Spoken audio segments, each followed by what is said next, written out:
Shamlaji checkpost ખાતે અમારી team Shamlaji police સ્ટેશનની ટીમ રેગ્યુલર 31 ડિસેમ્બરના કામગીરીમાં ચેકિંગમાં હતી. એ દરમિયાન એક શંકાસ્પદ બાઇક પોલીસને ધ્યાને આવેલું. વધારે ડીપમાં પૂછપરછ કરતા એણે ગોળ ગોળ જવાબ આપ્યા હતા, એટલે એને કારણે થઈને આખું બાઇક ચેક કરતા એ બાઇક સવાર જે હતો બિરેન કરીને એ ઉત્તર પ્રદેશના ફરુખાબાદથી બાઇક લઈ અને 2 દિવસ પહેલાં નીકળેલો અને લૂંટના ઈરાદે અમદાવાદની આજુબાજુ અથવા અમદાવાદ સિટીમાં ક્યાંય લૂંટ કરવાના ઈરાદે એ 4 લોકો એક સાથે નીકળેલા અને એમની પાસેથી અમે 3 પટ્ટા, દેશી ઇન્ડિયન મેડ ગન અને 18 જીવતા રાઉન્ડ કબજે કરેલા છે.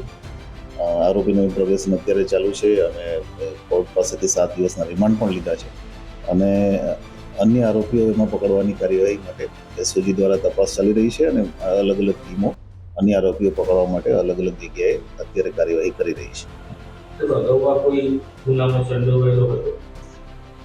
જે આરોપી અમે બિરેન પકડ્યા છે એ આરોપી અગાઉ અમદાવાદ બોપલ ખાતે જાન્યુઆરી મહિનામાં 2025માં 73 લાખની લૂંટ, જેમાં ફાયર આર્મ્સનો પણ ઉપયોગ થયેલો છે, વિથ આર્મ્સ એક્ટ છે.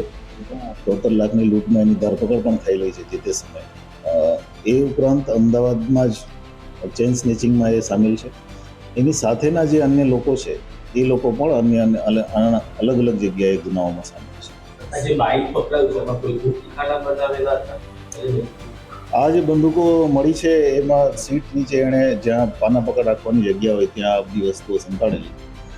વધારે અગત્યનું એ છે કે આ જે વ્યક્તિ છે એ વ્યક્તિ લાઈવ રાઉન્ડ સાથે નીકળે અને કદાચ ઓપરેશન 2-3 દિવસમાં જ, કેમ કે એના મોબાઈલમાંથી ઘણા બધા ઇમ્પોર્ટન્ટ સ્ટ્રેટેજિક જે અમદાવાદના લોકેશન છે કોમર્શિયલ એસ્ટાબ્લિશમેન્ટના, એના લોકેશન અને એના ફોટા અમને મળ્યા છે.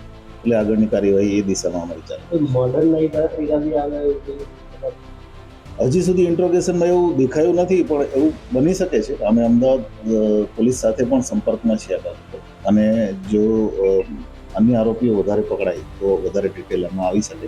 અમારી પાસે 7 દિવસ માટે રિમાન્ડ ઉપર છે, એટલે અમે બધી જ ડિટેલ આપી શકીએ.